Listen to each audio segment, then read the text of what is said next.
I will not be starting this video with a joke, a sarcastic observation, or a brilliantly picked pop culture reference as I usually do, but instead, let's get real for just a moment. Chances are that in the current system, you are struggling to make a comfortable amount of money, especially if you're under 35. We have it harder than our parents, and for objective reasons. Total student loan debt has reached around $2 trillion. Housing has become almost 2 times more expensive in the last 20 years, so now less than 35% of people under 35 own a home. Wages are stagnant while prices are only getting higher. And finally, the 21st century has already seen 3 major economic crises. Also, our parents are doing Pilates and going for regular checkups and clearly intend to live to be 100. So they're not much help either, so to speak. But the truth is, in every situation, you can improve your financial situation simply by reconfiguring your thinking. Our brain routinely falls victim to psychological traps and cognitive fallacies when it comes to money. And yes, the system absolutely uses them to take you for a ride. So let's learn to recognize those traps, and then we can take the system for a ride instead. So what hidden psychological mechanisms prevent us from building wealth? And what life hacks can we use to bypass them? Let's go! First mistake.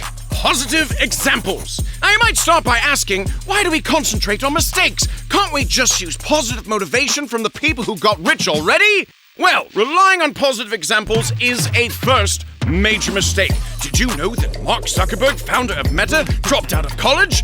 And that Steve Jobs started Apple in his parents' garage? And that Richard Branson, founder of Virgin, didn't even finish high school? Yes, of course you do. We all do. So, does that mean that you should move into your mom's garage, forget all you've learned in college, and become a virgin? Of course, that last thing might come naturally in this case, if you know what I mean. The truth is, you can't really learn much from positive examples. There's a cognitive mistake called survivorship bias. We are inclined to keep a record of successes, but we ignore the failures, even if there are much more of them. For example, there's a popular belief that dolphins are so nice and friendly that when they see a man lost at sea, they start pushing him towards the shore. That's based on the evidence from people to whom it actually happened. However, the people who have been pushed in other directions, well, for some reason, there's not many dolphin stories that they can tell us. I wonder why. So, we see only a small part of the whole picture based on the successful cases, and that creates a completely false belief. So instead, we'll take a look at the most common psychological traps you can get into while at 3 different stages in life. When you're poor, when you have stable income but no savings, and when you've got enough money to invest it. Stage 1. Mistakes you make when you're poor. When you're broke, and each of your financial decisions is a life or death one, you just make worse decisions. A 2013 study found that if you're poor, dealing with a financial problem produces a cognitive strain that's equivalent to a 13-point IQ deficit, or not getting any sleep at night. And the more financial worries you have, the more of the stress builds up, and the more irrational decisions you can make. So if you think, well, I'll just use my common sense and try not to spend so much, you won't. So what's the solution? Meticulous planning. Make sure that your financial plan prioritizes never jeopardizing the essentials of life, so you remove the stress and stop losing IQ points. And try to save at least 10% of your income. Always. Stage 2. Mistakes you make when you have stable income. Now, you've escaped the scarcity mindset, your income is stable, and you're not worried about the essentials. But there are 2 main cognitive traps that keep you from growing further. Lifestyle inflation. Let's say that your salary has grown 20% after a promotion, and your brain tells you, well, you've earned it, so you need to get some gratification for it. So you decide not to order your favorite Chinese, but to go to a high street restaurant, and then to buy a new phone because, hey, it's got a camera with super hi-fi eagle-eye triple reverse zoom, instead of your lame regular hi-fi eagle-eye triple reverse zoom, which is just for losers. Do you get what I mean? Instead of, say, saving money for something that would get your life to a new level, like a home or a long-term investment, you just waste it on a slightly more expensive version of the life you already have. Anchoring trap. Our brain often builds a distorted picture of what lifestyle we should have, based on some reference points or anchors. Anchor is what we consider normal, and this function is often used in marketing to make us waste our money. Like when you see a TV which costs $500, so you might think, whoa, that's too expensive.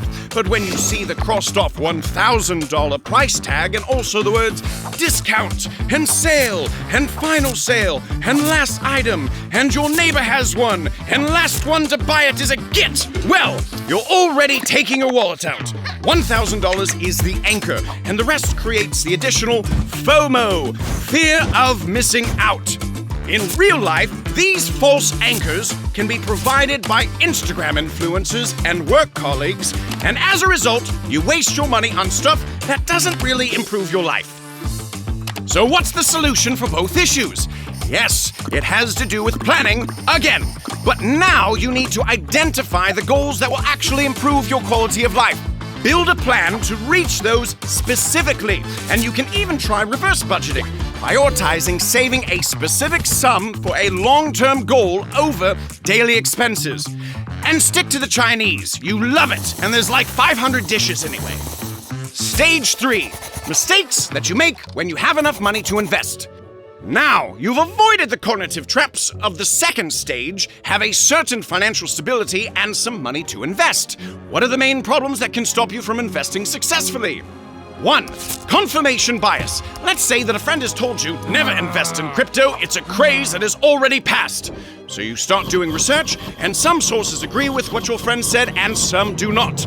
But because of your initial trust in your friend, because after all, he used to help you with your math homework like 20 years ago, you ignore the opposite point of view. The reason for that is that the brain wants to stay in a comfort zone. So what's the solution? Be mindful. If it seems that all the sources agree with you, probably you're a victim of confirmation bias.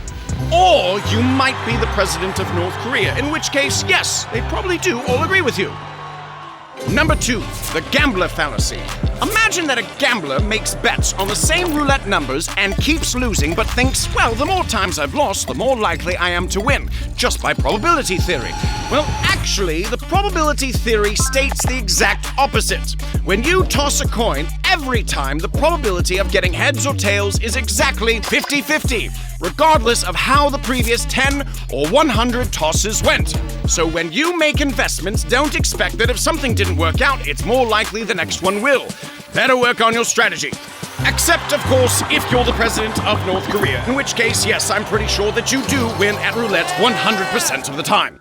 Number 3, sunk cost fallacy. Imagine that you invested $2,000 into specific stocks, but their price took a dip and you lost $500. But just because you already invested a lot of money into them, you don't want to cut your losses. Sell them and reinvest. You hold on to them, even if there's no rational reason for their price to go up again.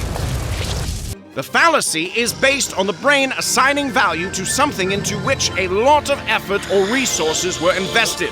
It just seems fair to it. So what's the solution? Ignore the past and look only at what can be profitable based on the current situation. If needed, cut your losses and move on. Yes, if you're the president of North Korea, the advice remains the same. Move on. So to sum up, why do we make those mistakes so often? Because our brain changes much slower than the social and economic systems. In many ways, our brain is like a caveman who has time traveled to the present. It wants to stay in its comfort zone. It wants to be no different from its peers. It wants you to wear green so that the eagles don't get you. Although that could just be me. But anyway, our economic system is very successful in using all of those powers and technology to force this brain of yours into making really bad decisions, so that you don't use common sense and you learn the rules according to which the system works. So, the better you learn the rules, the easier you will break free for them. Goodbye for now.